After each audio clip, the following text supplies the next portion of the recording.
Hi hello, ഞാൻ nymphs 777 taro റീഡിങ്ങിലേക്ക് എല്ലാവർക്കും സ്വാഗതം. ഇന്ന് എന്നെ കണ്ടുകൊണ്ടിരിക്കുന്ന എൻ്റെ വ്യൂവേഴ്സിന് വേണ്ടിയിട്ടാണ് റീഡിങ് നോക്കുന്നത്. നിങ്ങൾ എന്ത് ചെയ്യണം? ആദ്യം 2 കൈകളും ചേർത്ത് വെച്ച് നിങ്ങളിലേക്ക് പോസിറ്റീവായിട്ടുള്ള കാര്യങ്ങൾ അട്രാക്റ്റ് ചെയ്യുവാനും നിങ്ങളിലുള്ള എല്ലാ നെഗറ്റീവായിട്ടുള്ള ചിന്തകളും റിമൂവ് ചെയ്യുവാനും വേണ്ടിയിട്ട് പ്രാർത്ഥിക്കുക. യൂണിവേഴ്സിനോട് ബ്ലെസ്സിങ്സ് തരാനായിട്ട് പ്രാർത്ഥിക്കുക. ഇവിടെ ഞാൻ ഇനി റീഡിംഗ് എടുക്കുന്നതിന് മുന്നേ നോക്കിയപ്പോഴേ എന്താ അറിയില്ല, നിങ്ങളോട് ക്ഷമിക്കാൻ പറയണമെന്ന് പറയുന്നു. ഫോർഗീവ്നെസ് എന്ന് പറഞ്ഞ സംഭവം ഉണ്ടല്ലോ, അത് വളരെ ഇമ്പോർട്ടൻ്റ് ആണ് നമ്മുടെ ലൈഫിൽ. ആരൊക്കെ നമ്മളടുത്ത് എന്തൊക്കെ ചെയ്താലും നമ്മൾ ക്ഷമിക്കാൻ തയ്യാറാവണം കേട്ടോ. ചിലപ്പോൾ വലിയ വലിയ തെറ്റുകളൊക്കെ സംഭവിച്ചിട്ടുണ്ടാവും ആരായാലും. എന്നാൽ ആ വ്യക്തികളോട് ക്ഷമിക്കാൻ പറയുന്നു യൂണിവേഴ്സ്. മനസ്സിൽ ഒത്തിരി വിഷമമുള്ള പേഴ്സൺസിനെ എനിക്ക് കാണാൻ പറ്റുന്നുണ്ട്, അറിയാൻ പറ്റുന്നുണ്ട്. നിങ്ങളോട് യൂണിവേഴ്സ് പറയുന്നത് ക്ഷമിക്കാനാണ്. ആരുമായിക്കോട്ടെ, നിങ്ങൾക്ക് ചുറ്റുപാട് നിൽക്കുന്ന ആരും ആയിക്കോട്ടെ. മാതാപിതാക്കളാവാം, സഹോദരങ്ങളാവാം, സുഹൃത്തുക്കളാവാം, കൊളീഗ്സ് ആവാം, ബന്ധുമിത്രാദികളാവാം, എന്നു വേണ്ട, നിങ്ങളുടെ ലവറോ നിങ്ങളുടെ പാർട്ട്ണറൊക്കെ ആവാം. നിങ്ങൾ ഒത്തിരി വിഷമിക്കുന്ന ഒരു എനർജിയാണ് ഇവിടെ കാണിക്കുന്നത്. നിങ്ങളുടെ ഉള്ളിൽ അവരോട് ക്ഷമിക്കാൻ പറ്റാത്ത പോലെ നിങ്ങൾക്ക് അത്രയും ഫീൽ ചെയ്യുന്നതായിട്ടാണ് ഇവിടെ കാണിക്കുന്നത്. എന്നാൽ യൂണിവേഴ്സ് പറയുന്നത് എന്താണെന്നറിയോ? ക്ഷമിക്കൂ എന്നാണ് യൂണിവേഴ്സ് പറയുന്നത്. അങ്ങനെ ശ്രമിക്കൂ. ക്ഷമിച്ച് നിങ്ങളെ തന്നെ ഹീലാവാനാണ് യൂണിവേഴ്സ് പറയുന്നത്. ആ മുറിവ് എന്തെങ്കിലും ഉണ്ടെങ്കിൽ അത് എടുത്ത് മാറ്റിയിട്ട് യൂണിവേഴ്സിനോട് പ്രാർത്ഥിക്കാനാണ് പറയുന്നത്. ക്ഷമിക്കുന്നതിനേക്കാളും വലിയ പുണ്യൊന്നുമില്ല അവിടെ, അല്ലേ? നമ്മളോട് എത്ര ദ്രോഹം ചെയ്താലും അവരോട് ക്ഷമിക്കാൻ പറ്റുക എന്ന് പറഞ്ഞത് തന്നെ നമ്മൾ ആരായി? യൂണിവേഴ്സിൻ്റെ മുന്നിൽ അത്രയും അനുഗ്രഹമുള്ളൊരു പേഴ്സണായി. അങ്ങനെ ചെയ്യാനാണ് യൂണിവേഴ്സ് ഇവിടെ പറയുന്നത്. എന്നെ കണ്ടുകൊണ്ടിരിക്കുന്ന എൻ്റെ വ്യൂവേഴ്സ്, എന്നെ സ്നേഹിക്കുന്ന എൻ്റെ വ്യൂവേഴ്സ്, ഞാൻ പറയുന്നതൊന്ന് കേൾക്കൂ. നിങ്ങളെക്കൊണ്ടേ സാധിക്കുകയുള്ളൂ അത്. ആരോട് ദേഷ്യമായിക്കോട്ടെ, ആ ദേഷ്യമൊക്കെ എടുത്ത് മാറ്റിയിട്ട് നിങ്ങളോട് യൂണിവേഴ്സിൽ സറണ്ടർ ആവാനാണ് യൂണിവേഴ്സ് പറയുന്നത്. മനസ്സിലായോ? എൻ്റെ വോയിസ് കുറച്ച് ക്രാക്കിംഗ് ഉണ്ട്. കുറച്ച് റീഡിങ്സൊക്കെ ഉണ്ടായിരുന്നു. അതിൻ്റേതായിട്ട് കുറച്ച് ദിവസങ്ങളായിട്ട് നല്ല ക്രാക്കിംഗ് ആണ്. ചിലപ്പോൾ ശരിയാവും, ചിലപ്പോൾ വീണ്ടും അതേപോലെ തന്നെ വരികയാണ്. അപ്പോൾ നിങ്ങൾ ശ്രദ്ധിച്ച് റീഡിങ് കാണുക. നിങ്ങൾക്കുള്ള യൂണിവേഴ്സിൻ്റെ ബ്ലെസ്സിങ്സ് എന്നും ഉണ്ടാവും. നമുക്ക് റീഡിങ്ങിലേക്ക് പോയാലോ? ഇവിടെ നമുക്ക് റീഡിങ്ങിലേക്ക് പോവാം. ആദ്യം തന്നെ നമ്മൾക്ക് കിട്ടിയിരിക്കുന്ന കാർഡ് എന്ന് പറഞ്ഞത് 2 ഓഫ് വാൻസ് കാർഡാണ്. എന്താണ് നിങ്ങൾ ഫ്യൂച്ചറിലേക്ക് പ്ലാൻ ചെയ്തിരിക്കുന്നു എന്നാണ് കാണിക്കുന്നത്. എന്താണ് നിങ്ങളുടെ ഭാവി, എങ്ങനെയായിരിക്കണം നിങ്ങൾ ഇനി ചെയ്യേണ്ടത് എന്ന് നിങ്ങൾ ചിന്തിച്ചു കൊണ്ടിരിക്കുന്ന എനർജിയാണ് ഇവിടെ കാണിക്കുന്നത്. നിങ്ങൾക്ക് എങ്ങനെ ഒരു പ്രോഗ്രസ് ലൈഫിലേക്ക് കൊണ്ടുവരാമെന്ന് ചിന്തിക്കുന്നുണ്ട്. പിന്നെ നിങ്ങളുടെ പ്രണയബന്ധമാണെങ്കിൽ, ഇപ്പോൾ നിങ്ങൾ നോ കോണ്ടാക്ട് സിറ്റുവേഷൻ ആണെങ്കിൽ നിങ്ങൾ ചിന്തിക്കുകയാണ്, ഞാൻ വെയിറ്റ് ചെയ്യാൻ തയ്യാറാണ്, ഞാൻ അവരെ എൻ്റെ ജീവിതത്തിലേക്ക് സ്വാഗതം ചെയ്യുന്നു, എന്നവർ വന്നോട്ടെ, ഞാൻ എൻ്റെ ജീവിതത്തിലേക്ക് സ്വാഗതം ചെയ്യുന്നു എന്നാണ് ഇവിടെ 2 ഓഫ് വാൻസ് കാർഡ് കാണിക്കുന്നത്. മനസ്സിലായോ? നിങ്ങൾ ഇവിടെ ചിന്തിച്ചിരിക്കുകയാണ്, എങ്ങനെ എൻ്റെ ലൈഫിലേക്ക് പ്രോഗ്രസ് കൊണ്ടുവരാം, എനിക്ക് എങ്ങനെ ഈ ഒരു അവസ്ഥയിൽ നിന്ന് മാറിപ്പോകാം, എൻ്റെ പേഴ്സൺ എപ്പോൾ എൻ്റെ ലൈഫിലേക്ക് വരുന്നു ഞാൻ സ്വീകരിക്കാൻ തയ്യാറാണ് എന്ന് നിങ്ങളിവിടെ പറയുന്നു. 2 ഓഫ് വാൺസ് കാർഡിൽ രണ്ടാമത്തെ കാർഡ് എന്താ അറിയോ? 4 ഓഫ് വാൺസ് ആണ്. എന്താ 4 ഓഫ് വാൺസ്? ഞാൻ എൻ്റെ ബന്ധത്തിൽ അർപ്പണബോധമുള്ളൊരു വ്യക്തി തന്നെയാണ്. നിങ്ങൾ പറയാണ് ഞാൻ എൻ്റെ ബന്ധത്തിൽ അർപ്പണബോധമുള്ള ഒരു വ്യക്തി തന്നെയാണ്. അല്ല എന്നല്ല, അത്രയും ഡെഡിക്കേറ്റ് ചെയ്യുന്നൊരു പേഴ്സണാണ് ഞാൻ. മറ്റുള്ളവർ എന്തും പറഞ്ഞോട്ടെ, എനിക്ക് എന്നിൽ തന്നെ വിശ്വാസമുണ്ട്. ഞാൻ എൻ്റെ ബന്ധത്തിൽ ഞാൻ സ്നേഹിക്കുന്ന വ്യക്തിയായിട്ട് അത്രമേൽ അർപ്പണബോധമുള്ളൊരു പേഴ്സണാണ്. ഞാൻ എനിക്ക് വേണ്ടിയിട്ട് ആരെങ്കിലും ഒരു കാര്യം ചെയ്തു കഴിഞ്ഞാൽ അവരോട് അത്രമേൽ നന്ദിയുള്ളൊരു പേഴ്സണാണ്. മനസ്സിലായോ? മറ്റുള്ളവരെ സഹായിക്കാൻ എന്നെക്കൊണ്ട് പറ്റുന്ന വിധം മറ്റുള്ളവരെ സഹായിക്കാൻ അങ്ങനത്തെ ഒരു പേഴ്സണാണ് ഞാൻ. നിങ്ങൾ സ്വയം നിങ്ങൾ വിലയിരുത്തിയിട്ടുണ്ടാവുമല്ലോ, നിങ്ങൾ എന്താണെന്ന് നിങ്ങൾക്ക് അറിയാലോ. നിങ്ങൾ അങ്ങനെ ഒരു പേഴ്സൺ ആണെന്നാണ് ഇവിടെ യൂണിവേഴ്സ് പറയുന്നത്. ഞാനെന്ന് പറഞ്ഞാൽ എന്നെ കണ്ടുകൊണ്ടിരിക്കുന്ന എൻ്റെ വ്യൂവർ. നിങ്ങൾ അത്രയും അർപ്പണബോധമുള്ളൊരു പേഴ്സണാണ്. പ്രപഞ്ചത്തോട് കൂടെ സഞ്ചരിക്കാൻ ആഗ്രഹിക്കുന്നൊരു പേഴ്സണാണ്. നന്ദിയുള്ളൊരു പേഴ്സണാണ്. മനസ്സിലായോ? ഞാനെന്ന വ്യക്തി അങ്ങനെയുള്ള കാര്യങ്ങളൊക്കെ ചെയ്യുമ്പോൾ, മറ്റുള്ളവരെ സഹായിക്കുമ്പോൾ, അവർ പറയുന്ന കാര്യങ്ങളൊക്കെ അവരെ കൂടെ ഇരുന്ന് അവരുടെ ആവശ്യങ്ങളൊക്കെ കേൾക്കുമ്പോൾ എന്താ പറയണേ, അതിൽ ഞാൻ വളരെയേറെ സന്തോഷിക്കുന്ന ഒരു പേഴ്സണാണ്. എൻ്റെ ബന്ധത്തിലാണെങ്കിലോ എൻ്റെ പേഴ്സൺ വിഷമിക്കരുത് എന്ന് ഒത്തിരി ആഗ്രഹിക്കുന്ന ഒരു വ്യക്തിയാണ് ഞാൻ. ഞാനും വിഷമിച്ചാലും എൻ്റെ പേഴ്സൺ വിഷമിക്കരുത് എന്ന് ചിന്തിക്കുന്ന ഒരു വ്യക്തിയാണ് ഞാൻ. അല്ലേ? എന്നെ കണ്ടുകൊണ്ടിരിക്കുന്ന വ്യൂവർ അങ്ങനെയല്ലേ? അടുത്ത കാർഡ് എന്താ പറയുന്നേ? 4 ഓഫ് പെൻഡക്കിളാണ്. നിങ്ങൾ എന്ത് വേണം? നിങ്ങളെന്ന വ്യക്തി യൂണിവേഴ്സിനോട് കൂടെ ഇരിക്കാനാണ് യൂണിവേഴ്സ് പറയുന്നത്. യൂണിവേഴ്സ് പറയുന്ന കാര്യങ്ങൾ അനുസരിച്ച് യൂണിവേഴ്സിനോട് കൂടെ ഇരിക്കാനാണ് പറയുന്നത്. നിങ്ങൾ നിങ്ങളുടെ നെഞ്ചോട് നല്ല നല്ല കാര്യങ്ങൾ ചേർത്ത് വെച്ചിട്ട് നിങ്ങൾക്ക് എന്താണോ ആവശ്യം അത് യൂണിവേഴ്സിനോട് വിശ്വസിച്ചുകൊണ്ട് പ്രാർത്ഥിക്കാനാണ് യൂണിവേഴ്സ് ഇവിടെ പറയുന്നത്. നിങ്ങൾ ആഗ്രഹിക്കുന്ന പേഴ്സൺ ആണോ അവർ നിങ്ങളിലേക്ക് വരിക തന്നെ ചെയ്യുമെന്നാണ് യൂണിവേഴ്സ് ഇവിടെ പറയുന്നത്. നിങ്ങൾ യൂണിവേഴ്സിൽ വിശ്വസിച്ച് നിങ്ങളുടെ നെഞ്ചോട് ചേർത്ത് നിങ്ങളുടെ ആവശ്യങ്ങൾ എന്താണോ, എന്താവശ്യം ഉണ്ടെങ്കിലും യൂണിവേഴ്സിനോട് പറയുക. യൂണിവേഴ്സ് നിങ്ങൾ ആഗ്രഹിക്കുന്ന കാര്യമുണ്ടല്ലോ അത് നിങ്ങളിലേക്ക് എത്തിക്കുക തന്നെ ചെയ്യുമെന്നാണ് യൂണിവേഴ്സ് പറയുന്നത്. നന്ദിയുള്ള ഒരു പേഴ്സണാണ് നിങ്ങൾ.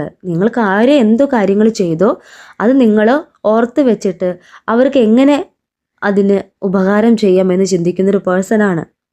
മറ്റുള്ളവരെ തന്നെ കൊണ്ട് പറ്റുന്നത് എങ്ങനെയെങ്കിലും മറ്റുള്ളവരെ സഹായിക്കണം, മറ്റുള്ളവരെ കൊണ്ട് നല്ല കാര്യങ്ങൾ പറയിക്കണം എന്ന് ചിന്തിക്കുന്ന പേഴ്സൻ്റെ എനർജിയാണ് ഇവിടെ 4 ഓഫ് പെൻഡക്കിൾ കാർഡ് കാണിക്കുന്നത്. നിങ്ങളുടെ എനർജിയാണ് കേട്ടോ. കേൾക്കുന്നുണ്ടോ? അടുത്തത് എന്താണെന്നറിയോ? ഏസ് ഓഫ് സോർട്സ് ആണ്. ഏസ് ഓഫ് സോർട്സ് എന്ന് പറയുമ്പോൾ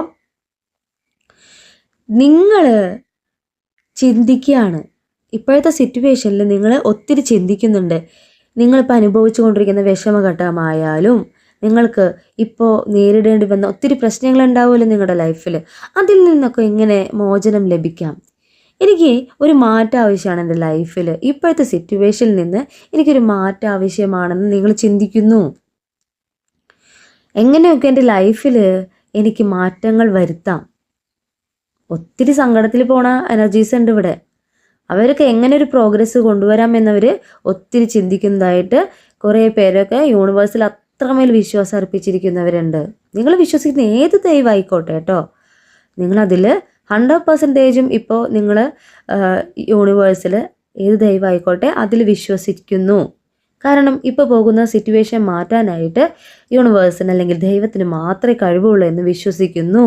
നിങ്ങൾ കാര്യമായിട്ട് എന്തോ പുതിയതായിട്ട് പഠിക്കാനൊക്കെ ആഗ്രഹിക്കുന്ന ഒരു പേഴ്സൻ്റെ എനർജിയാണ് കാണിക്കുന്നത്. കുറേ പേരൊക്കെ പുതിയ പുതിയ കാര്യങ്ങളൊക്കെ ചെയ്തു തുടങ്ങിയിട്ടുണ്ട്, ഐഡിയാസ് കൊണ്ടുവന്നിട്ടുണ്ട് മൈൻഡിലേക്ക് നിങ്ങൾ എൻഗേജ്ഡ് ആവാനായിട്ട്. ഇപ്പോഴത്തെ സിറ്റുവേഷനിൽ നിന്ന് മെയിനായിട്ട് നിങ്ങൾ ഇപ്പോഴത്തെ സിറ്റുവേഷനിൽ നിന്ന് ഒന്ന് എൻഗേജ്ഡ് ആവണം എന്ന് ചിന്തിക്കുന്ന പേഴ്സണാണ്. കുറേ പേരൊക്കെ പുതിയ പുതിയ ഐഡിയാസൊക്കെ കൊണ്ടുവന്നിട്ട് പ്രവർത്തിച്ചു തുടങ്ങി എന്നാണ് ഇവിടെ ഏസ് ഓഫ് സോർട്സ് കാർഡ് കാണിക്കുന്നത്. 7 ഓഫ് സോർട്സ് കാർഡ് എന്താ 7 ഓഫ് സോർട്സ് കാർഡ്? ഞാൻ സ്നേഹത്തിൻ്റെയും ധർമ്മത്തിൻ്റെയും സ്ഥലത്താണ് ഇത് നിൽക്കുന്നത്. എനിക്ക് ചുറ്റും ഒത്തിരി പേരെന്നെ സ്നേഹിക്കുന്നുണ്ട്. ഞാൻ നേരെ വാ നേരെ പോ എന്ന ക്യാരക്ടറുള്ളൊരു പേഴ്സണാണ്. ധർമ്മത്തിൻ്റെ വഴിയിൽ പോകുന്നൊരു പേഴ്സണാണ്. പ്രപഞ്ചം അതിനൊരു സാക്ഷിയാണ്. എന്നാൽ എന്നെ വിഷമിപ്പിച്ചിട്ട് ഒരു എനർജി ഇവിടെ നിന്ന് പോയിട്ടുണ്ട്. ഞാൻ ഒത്തിരി വിഷമിച്ച ഒരു സമയം ഉണ്ടായിരുന്നു. ചീറ്റ് ചെയ്തെന്ന് പറയാൻ പറ്റില്ല, എന്നാൽ അവർ സിറ്റുവേഷൻ മൂലമായിരിക്കും അവർ മാറിപ്പോയിട്ടുണ്ടാവുക. ആ വ്യക്തികളോട് ഞാൻ ക്ഷമിക്കാൻ തയ്യാറാണ്. പ്രപഞ്ചം എൻ്റെ കൂടെയുള്ളിടത്തോളം കാലം ഞാൻ വെയിറ്റ് ചെയ്യാനും തയ്യാറാണ് എന്ന് തന്നെയാണ് ഇത്രയും കാർഡ്സിൻ്റെ ഇടയിൽ നിന്ന് ഈ കാർഡ് കിട്ടിയിരിക്കുന്നത്. 5th കാർഡായിട്ട് കിട്ടിയിരിക്കുന്നത്. നിങ്ങൾ ഇന്ന് വിഷമിക്കാനായിട്ട് കാരണം ഒരാളാണ്, ഒരു വ്യക്തിയാണ്. ആ വ്യക്തിയോട് ഞാൻ ക്ഷമിക്കാൻ തയ്യാറാണ്. ഞാൻ നിങ്ങളോട് മുന്നേ പറഞ്ഞല്ലോ, വീഡിയോയുടെ തുടക്കം പറഞ്ഞല്ലോ, നിങ്ങൾ ആര് വിഷമിപ്പിച്ചു അവരോട് നിങ്ങൾ ഫോർഗീവ്നെസ് വേണം, ക്ഷമിക്കണം.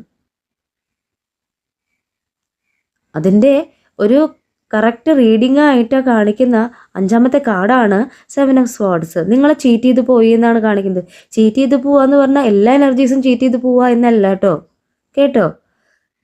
അവർ സാഹചര്യം മൂലമായിരിക്കും അവർ പോയിട്ടുണ്ടാവുക. നിങ്ങളോട് പറഞ്ഞിട്ടായിരിക്കും അവർ പോയിട്ടുണ്ടാവുക. അല്ലെങ്കിൽ കുറച്ച് നാളായിട്ട് നോ കോണ്ടാക്ട് സിറ്റുവേഷൻ ആയിരിക്കാം. അപ്പം നിങ്ങളെ ഹേർട്ട് ചെയ്യുന്ന വിചാരിച്ചിട്ടൊന്നുമല്ല അവർ പോയിട്ടുള്ളത്. പല എനർജീസും അങ്ങനെയല്ല പോയിട്ടുള്ളത്. എന്നാൽ കുറച്ച് പേരുടെ എനർജി നോക്കുമ്പോൾ അവർ ഒന്ന് മാറി നിൽക്കുന്ന സിറ്റുവേഷൻ തന്നെയാണ് കാണിക്കുന്നത്. ആ ഒരു കാര്യങ്ങളൊക്കെ തന്നെ ആവാം നിങ്ങളെ ഇങ്ങനെ ഒക്കെ മാറ്റങ്ങൾ വരുത്തിയത്. ആ ഒരു മാറ്റം ഉണ്ടല്ലോ, ആ മാറ്റമാണ് ഇവിടെ ഇന്ന് കാണിക്കുന്നത്. ഒരാൾ നിങ്ങളോട് മിണ്ടാതിരിക്കുക, നിങ്ങളോട് ഒരു കാര്യവും പറയാതിരിക്കുക, കോണ്ടാക്ട് ചെയ്യാതിരിക്കുക, കാണാതിരിക്കുക, അങ്ങനെ പറയുമ്പോൾ നമ്മൾ ഒത്തിരി സങ്കടപ്പെടും അല്ലേ? ചിലവരൊക്കെ നിങ്ങളോട് പറയുന്നുണ്ടാവാം, എന്തിനു വേണ്ടിയിട്ട് നീ വെയിറ്റ് ചെയ്തിരിക്കുന്നത്? ആ പേഴ്സൺ നിനക്ക് തിരിച്ചു വരുന്ന നിനക്ക് തോന്നുന്നുണ്ടോ? അപ്പോൾ നിങ്ങൾക്ക് ഉള്ളിൻ്റെ ഉള്ളിൽ ഒരു വിശ്വാസം ഉണ്ട് അവർ വരും. എന്നാൽ കുറേ പേര് ചുറ്റുപാടുള്ളവരൊക്കെ പറയുന്നുണ്ടാവാം, നിങ്ങളുടെ ഫ്രണ്ട്സോ കൊളീഗ്സോ ഫാമിലിയോ ഒക്കെ പറയുന്നുണ്ടാവാം, എന്തിനു വേണ്ടിയിട്ടാണ് നീ വെയിറ്റ് ചെയ്തിരിക്കുന്നത്? അതിൻ്റെ ആവശ്യമില്ല. നിങ്ങളിൽ തന്നെ സ്വയം മാറ്റങ്ങൾ കൊണ്ടുവന്നിട്ടുണ്ട്. ഞാൻ തളർന്നിരുന്നൊരു പേഴ്സൺ ആയിരുന്നു, അല്ലെങ്കിൽ കഴിവില്ല എന്ന് മുദ്ര കുത്തിയ ആൾക്കാരുണ്ടാവും. അവരുടെ മുന്നിലൊക്കെ എനിക്ക് ഫ്യൂച്ചറിൽ എന്തെങ്കിലുമൊക്കെ ആയി കാണിച്ചു കൊടുക്കണം എന്ന് ചിന്തിക്കുന്ന എനർജീസിനെ ഇവിടെ കാണിക്കുന്നുണ്ട്. അടുത്ത കാർഡ് എംപ്രസ് ആണ്. എന്താ എംപ്രസ് കാർഡ് എന്ന് പറഞ്ഞാൽ, നിങ്ങൾ എല്ലാ സമൃദ്ധിക്കും അർഹനാണ് എന്നാണ് യൂണിവേഴ്സ് പറയുന്നത്. നിങ്ങളെന്ന വ്യക്തി യൂണിവേഴ്സിലാണ് നിങ്ങളെ അർപ്പിച്ചിട്ടുള്ളത്. യൂണിവേഴ്സിൽ വിശ്വസിക്കുന്ന നിങ്ങളെ ഞാൻ കൈവിടുമോ എന്ന് യൂണിവേഴ്സ് ചോദിക്കുന്നുണ്ട്. എല്ലാവരും റെസ്പെക്റ്റ് ചെയ്യുന്ന ഒരു പേഴ്സണാക്കി നിന്നെ ഞാൻ മാറ്റുമെന്ന് യൂണിവേഴ്സ് ഇവിടെ പറയുന്നു. നീ ഫോർഗീവ്നെസ് വേണം നിനക്ക്. നീ ക്ഷമിക്കാൻ തയ്യാറാവണം. നിന്നെ ആരൊക്കെ വേദനിപ്പിച്ചോ നീ ക്ഷമിക്കാൻ തയ്യാറാണോ? യൂണിവേഴ്സിൽ വിശ്വസിക്കണം. എല്ലാ പോസിറ്റീവ് ചിന്തകളെ നിന്നിലേക്ക് അട്രാക്റ്റ് ചെയ്യിപ്പിക്കണം. എങ്കിൽ ഞാനെന്ന യൂണിവേഴ്സ് നിന്നെ എല്ലാവരുടെ മുന്നിലും എല്ലാം റെസ്പെക്റ്റ് ചെയ്യുന്നൊരു പേഴ്സണായിട്ട്, എല്ലാവരും റെസ്പെക്റ്റ് ചെയ്യുന്നൊരു പേഴ്സണായിട്ട് നിന്നെ ഞാൻ മാറ്റും. നീ എന്ന വ്യക്തിയെ ഇന്ന് ഇൻസൾട്ട് ചെയ്ത ഒത്തിരി പേഴ്സൺസ് ഉണ്ടാവാം. അവരുടെ മുന്നിൽ നിന്നെ ഇന്ന് താൽക്കാലികമായി ഉപേക്ഷിച്ചു പോയ പേഴ്സൺ ഉണ്ടാവാം. അവരുടെ മുന്നിൽ എല്ലാം ഞാൻ നിന്നെ സമൃദ്ധിയുടെ ഒരു കൊടുമുടിയിലെത്തിക്കുമെന്നാണ് യൂണിവേഴ്സ് പറയുന്നത്. നിന്നെ ആരൊക്കെ സങ്കടപ്പെടുത്തിയിട്ടുണ്ടോ അവരുടെ മുന്നിൽ നീ എന്ന വ്യക്തി ഫ്യൂച്ചറിലാവാൻ പോകുന്നത് എല്ലാവരും റെസ്പെക്റ്റ് ചെയ്യുന്ന, എല്ലാവരും ഇഷ്ടപ്പെടുന്ന ഒരു പേഴ്സൺ ആയിട്ടാണ്. എന്നെ വിശ്വസിക്കൂ എന്നാണ് യൂണിവേഴ്സ് പറയുന്നത്. യൂണിവേഴ്സിനെ വിശ്വസിക്കാനാണ് പറയുന്നത്.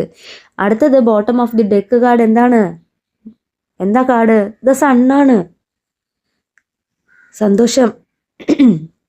സന്തോഷമാണ് വരാൻ പോകുന്നത്.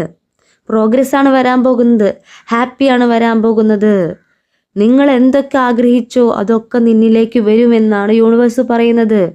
നീ ആഗ്രഹിച്ച പേഴ്സൺ ആണോ? നീ ആഗ്രഹിച്ച സമൃദ്ധിയാണോ? എന്തുമാവട്ടെ, ആദ്യം നീ ഇപ്പോൾ ഇരിക്കുന്ന സിറ്റുവേഷനിൽ നീ ക്ഷമിക്കുക. ആരോടൊക്കെയോ നിനക്ക് വിഷമമുണ്ട് അതൊക്കെ നീ മറന്നു കളയുക, അവരോട് ക്ഷമിക്കുക. എങ്കിൽ ഫ്യൂച്ചർ നിനക്കുള്ളതാണ്. അത് എംപ്രസ് കാർഡ് എന്താ പറയുന്നേ? സമൃദ്ധിയും മറ്റുള്ളവർ റെസ്പെക്റ്റ് ചെയ്യുന്ന ഒരു പേഴ്സണായിട്ട് നീ ആഗ്രഹിച്ച പേഴ്സൺ എന്നിലേക്ക് എത്തുവാനും എല്ലാം ഞാൻ നിന്നെ സഹായിക്കാം. നീ ഞാൻ പറയുന്നത് കേട്ടിട്ട് ജീവിക്കാൻ പറ്റുമോ നിനക്ക്? എന്നിൽ വിശ്വസിച്ച് നിനക്ക് ജീവിക്കാൻ പറ്റുമോ എന്നാണ് യൂണിവേഴ്സ് ചോദിക്കുന്നത് നിങ്ങളോട്. പ്രപഞ്ചത്തിൽ വിശ്വസിക്കുക. നിങ്ങൾ ഏത് ദൈവത്തിൽ വിശ്വസിക്കുന്നു ആ ദൈവത്തിൽ വിശ്വസിച്ചുകൊണ്ട് നിങ്ങൾ പോസിറ്റീവായിട്ടുള്ള കാര്യം മാത്രം ചിന്തിക്കുക. ആരോടെങ്കിലും വിഷമമുണ്ടെങ്കിൽ എടുത്ത് കളയൂ എന്നാണ് യൂണിവേഴ്സ് പറയുന്നത്. അവരോട് ക്ഷമിക്കാനാണ് പറയുന്നത്. ഇനി ഇതിൽ കൂടുതൽ ഒന്നും യൂണിവേഴ്സിന് നിങ്ങളോട് പറയാനില്ല. നിങ്ങളെന്ന വ്യക്തി നല്ലൊരു പേഴ്സണാണ്, ദയയുള്ള പേഴ്സണാണ്, അലിവുള്ള പേഴ്സണാണ്, മറ്റുള്ളവരെ സഹായിക്കുന്ന പേഴ്സണാണ്. എല്ലാം നിങ്ങളിലുണ്ട്. മറ്റുള്ളവർ നോക്കുമ്പോൾ നിങ്ങളെല്ലാം തികഞ്ഞൊരു പേഴ്സണാണ്. എങ്കിൽ നിങ്ങളുടെ ഉള്ളിൻ്റെ ഉള്ളിൽ മറ്റുള്ളവരോട് നിങ്ങൾക്കറിയാലോ ആരോടെ നിങ്ങൾക്ക് ദേഷ്യമുള്ളതെന്ന്, ക്ഷമിക്കാൻ പറ്റാത്തതെന്ന്. അവരോട് ക്ഷമിക്കാൻ നീ തയ്യാറാണോ എന്നാണ് യൂണിവേഴ്സ് ചോദിക്കുന്നത്. അത് തയ്യാറാണെങ്കിൽ പൂർണ്ണമായിട്ടും നീ ഹീലായി പോകും. നീ പൂർണ്ണമായിട്ടും അവരുടെ എല്ലാ തെറ്റുകളും പൊറുക്കാനും ക്ഷമിക്കാനും തയ്യാറാകുന്ന നിമിഷം മുതൽ നിന്നിലേക്ക് ഞാൻ പോസിറ്റീവായിട്ടുള്ള കാര്യങ്ങൾ കൊണ്ടുതരും. പ്രോഗ്രസ് തന്നെയാണ് നിൻ്റെ ലൈഫിൽ വരാൻ പോകുന്നതെന്നാണ് യൂണിവേഴ്സ് പറയുന്നത്. എന്നെ കണ്ടുകൊണ്ടിരിക്കുന്ന വ്യൂവേഴ്സിനോട് എനിക്ക് പറയാനുള്ളത് എന്താണെന്ന് വെച്ചാൽ, നിങ്ങൾ നല്ലതുപോലെ മെഡിറ്റേഷനൊക്കെ ചെയ്യുക. 10 മിനിറ്റോ 15 മിനിറ്റോ നിങ്ങൾ ഡീപ്പ് ബ്രീത്ത് ആൻഡ് ഡൗൺ ഒക്കെ ചെയ്തിട്ട് നിങ്ങൾ പീസ്ഫുൾ ആയിട്ടുള്ളൊരു അറ്റ്മോസ്ഫിയർ തിരഞ്ഞെടുക്കണം കേട്ടോ ആദ്യം. എന്നിട്ട് അവിടെ പോയിട്ട് നിങ്ങൾ മെഡിറ്റേഷനൊക്കെ ചെയ്യുക. നിങ്ങളുടെ ഉള്ളിനുള്ളിൽ ആരോടൊക്കെ ദേഷ്യമുണ്ടോ വൈരാഗ്യമുണ്ടോ അതൊക്കെ ക്ഷമിക്കാനായിട്ട് തയ്യാറാവുക. ഞാൻ പറയുന്നത് മനസ്സിലാവുന്നുണ്ട് എൻ്റെ പേഴ്സൺസിന്, എൻ്റെ വ്യൂവേഴ്സിന് മനസ്സിലാവുന്നുണ്ടോ? നിങ്ങൾ അങ്ങനെ എന്ന് ചെയ്തു തുടങ്ങുന്നു, നിങ്ങൾ എപ്പം മുതൽ നിങ്ങൾ ഹീലാവുന്നു അപ്പം മുതൽ നിങ്ങളിലേക്ക് യൂണിവേഴ്സിൻ്റെ ബ്ലെസ്സിങ് വരും. നിങ്ങൾ ആർക്ക് വേണ്ടി കാത്തിരിക്കുന്നു ആ പേഴ്സൺ ഉറപ്പായിട്ട് നിങ്ങളിലേക്ക് വരുമെന്നാണ് യൂണിവേഴ്സ് ഇവിടെ കാർഡ്സിലൂടെ പറഞ്ഞു തരുന്നത്. ഞാൻ വിശ്വസിക്കുന്ന എൻ്റെ യൂണിവേഴ്സ് പറഞ്ഞു തരുന്നത്. എൻ്റെ റീഡിങ് ഇഷ്ടമായിട്ടുണ്ടെങ്കിൽ എൻ്റെ വ്യൂവേഴ്സ് ലൈക്ക് ചെയ്യുക, ഷെയർ ചെയ്യുക, സബ്സ്ക്രൈബ് ചെയ്യുക കേട്ടോ. ഈ റീഡിങ് ടൈംലെസ് ആണ്, ജെൻഡർലെസ് ആണ്. നിങ്ങൾ എപ്പോൾ കാണുന്നുവോ അപ്പോൾ മുതൽ നിങ്ങളുടെ ലൈഫിലേക്ക് അത് വാല്യൂഡ് ആയിട്ട് വരും. ഞാൻ പറയുന്നത് നിങ്ങൾ ശ്രമിച്ചു നോക്കൂ, നിങ്ങൾക്ക് പറ്റും കേട്ടോ. നിങ്ങളിലേക്ക് എല്ലാ പോസിറ്റീവായിട്ടുള്ള കാര്യങ്ങളും എത്താൻ സമയമായി എന്നാണ് യൂണിവേഴ്സ് പറയുന്നത്. ഈ കാർഡ് റീഡിങ് കാണുന്ന ആ സമയം മുതൽ നിങ്ങളിലുള്ള എല്ലാ നെഗറ്റീവ്സും പോകുമെന്നാണ് യൂണിവേഴ്സ് പറയുന്നത്. പോസിറ്റീവായിട്ടുള്ളത് മാത്രമേ നിങ്ങളിലേക്ക് വരുള്ളൂ. ഇനി നിങ്ങളെ യൂണിവേഴ്സ് അനുഗ്രഹിക്കുന്നു എന്ന് തന്നെയാണ് ഈ ലാസ്റ്റ് കാർഡ് കാണിക്കുന്നത്. നിങ്ങൾ റെസ്പെക്റ്റ് ചെയ്യുന്ന ഒരു പേഴ്സണായിട്ട് മാറുമെന്നാണ് യൂണിവേഴ്സ് പറയുന്നത്. മനസ്സിലാവുന്നുണ്ടോ? എനിക്ക് വോയിസ് ഭയങ്കര ഡിസ്റ്റർബൻസ് ആണ്, എങ്കിലും ഞാൻ ഇത്ര എനർജി എടുത്ത് സംസാരിക്കുന്നത് എന്താ അറിയോ? നിങ്ങളിലേക്ക് യൂണിവേഴ്സിൻ്റെ അനുഗ്രഹം എത്താൻ പോകുന്നു എന്ന് എനിക്ക് സാവധാനം പറയാൻ പറ്റില്ല. അതുകൊണ്ടാണ് നിങ്ങൾക്ക് എല്ലാ അനുഗ്രഹവും വരുന്നുണ്ട്. നിങ്ങളുടെ യൂണിവേഴ്സിൽ നിന്ന് എല്ലാ അനുഗ്രഹവും വരുന്നുണ്ട്. അപ്പോൾ ഞാൻ റീഡിങ് അവസാനിപ്പിക്കുകയാണ്. ഇതിൽ പോസിറ്റീവായിട്ടുള്ള കാര്യങ്ങൾ നിങ്ങളിലേക്ക് അട്രാക്റ്റ് ആക്കൂ കേട്ടോ. പുതിയ വീഡിയോസുമായിട്ട് വീണ്ടും ഞാൻ വരാം. നിങ്ങളുടെ സ്വന്തം നീംസ്.